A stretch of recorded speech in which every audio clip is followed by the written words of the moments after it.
Namaste and good morning. Welcome to Mandir again.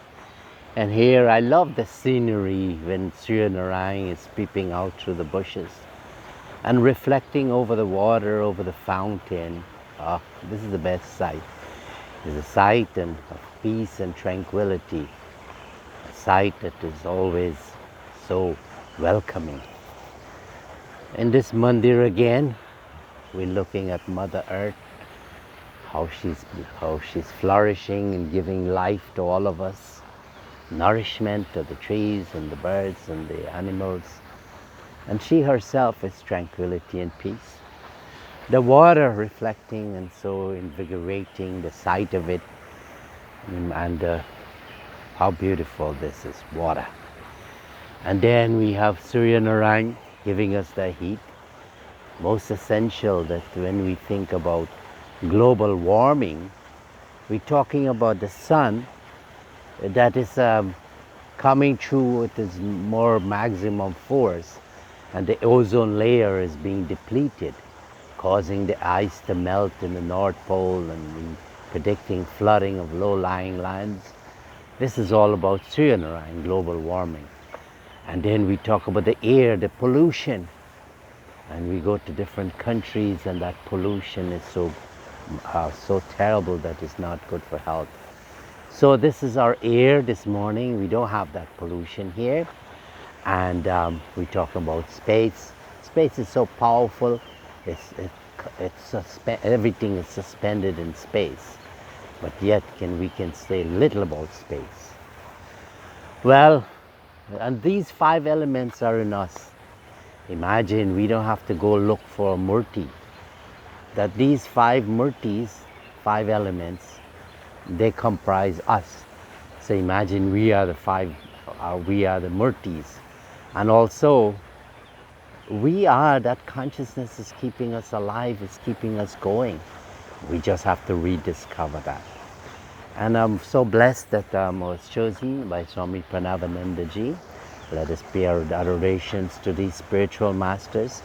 Om Dhyana Moolam Guru Murti, Puja Moolam Guru Param, Mantra Moolam Guru Vakyam, Moksha Moolam Guru Kripa. Om Bhur Bhuva Swaha, Tat Savitur Varenyam, Bhargo Devasya Dhimahi, Dhiyo Yo Naha Prachodayat. Om Bhur Bhuva Swaha, Tat Savitur Varenyam, Bhargo Devasya Dhimahi, Dhiyo Yo Naha Prachodayat. How blessed we are that we can pray and look at the sun and draw that energy, that life force. One of the things in Bharat Sevashram saying that it was most blessed and most ancient is being in the Gurukul. After going there in 1996 to India and serving in collection and flood and cyclone relief and going to places of pilgrimage and all of that, towards the end it was culminating and we had to go to training camp, 60 of us. These are junior monks who are getting ready to, just joined the ashrams and the 4 levels that and they're culminating in sannyas. But we were there, 60 of us, and we were in this separate building away in a quiet village, and we were not allowed to come out of the compound, and very few people will come in also. So it's a nice isolation of solitude. And during that time, oh, what a beautiful thing. It was like, I remember the Ramayana when the 4 brothers went to Gurukul, and they enjoyed it, the same peace and tranquility. And we will start at 2:30 in the morning. And throughout the day, we started our meditation and then chanting and then worship. And then we go into studies. And then we will prepare the breakfast. We will all have turns in doing that. And then we'll go into this self-defense, practicing self-defense with the stick. And then we'll go through the sequence of the day, more teaching and all of that.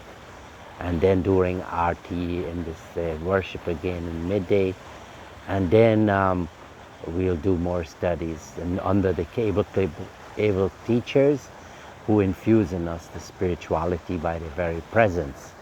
That's a glorious time, I can't tell you. But what it does, it puts you on that plateau where you are totally in that space of spirituality, where you transcend this mundane world.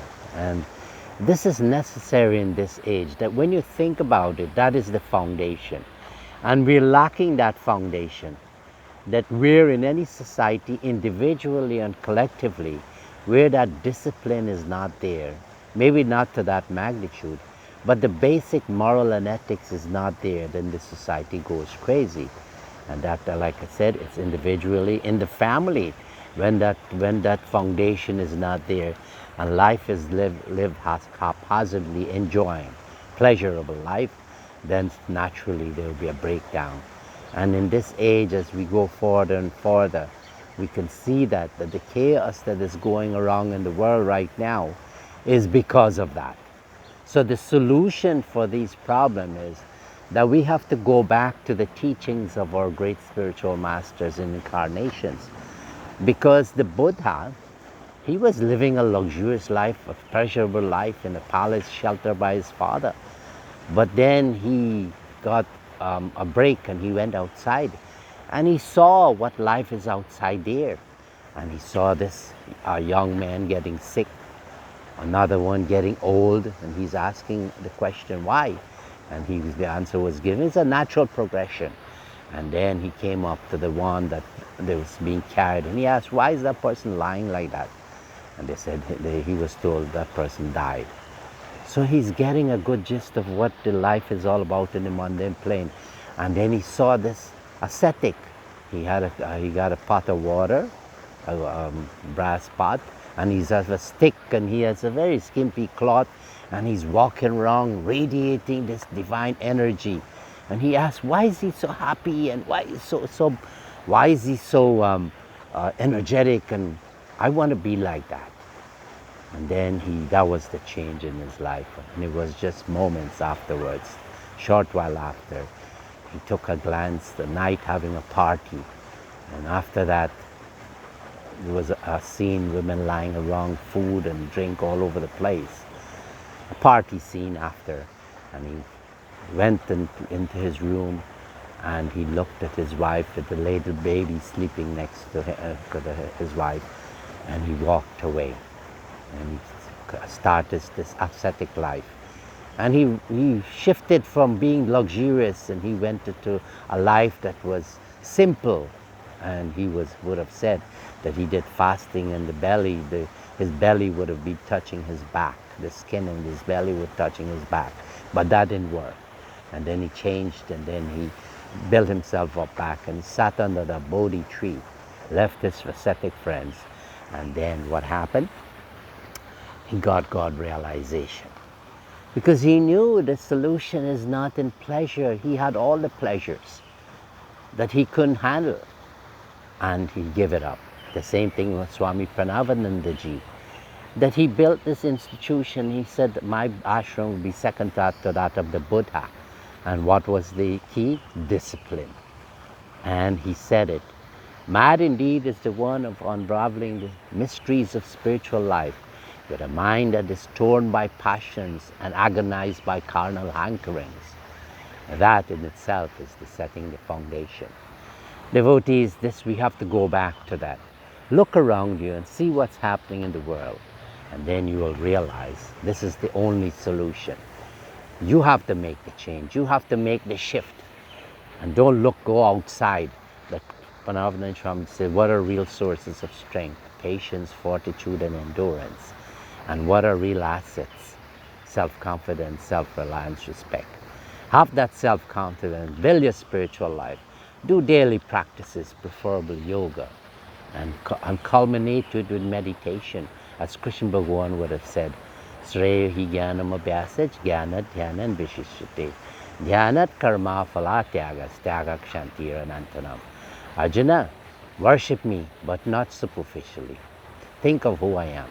And you see what I've shown you, my form, my universal form where everything exists in me. Worship me, know me to be that manifestation of consciousness.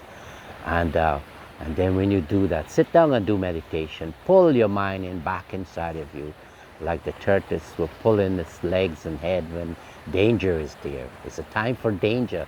Let's pull back our minds from the outside, looking for pleasure outside, and go inside that shell of consciousness. And he says, serve the world. Try to do good. Worship me in all. Find a way. If you want to do good, it's always, I'll put you in position. Bring people to you to do good. And that's what he did when he, Swami Parameshananda created the ashram, so that we have this. But remember, the good and all those things that we do, it brings you to a state where you rediscover that you're consciousness. And when I do the meditation, exit through the top of the head, the energy from the body is going. The body is left behind when I go into earth atmosphere. And when you go into space, what happens? You go and the intellect is gone and you become vibration. And when you exit space, all of manifestation, there is this vastness. And so the masses of the Krishna Bhagwan is consciousness. That is the consciousness we have to become. Let us become. We have the potential to do it. Success is not educating yourself and your children and everybody having good homes and cars, because you haven't even touched the most important part of your life, what happens afterward. Think of what happens afterward. Try to understand it, and then you would have lived a successful life. Hari Om, Shanti, Shanti, Hari Om.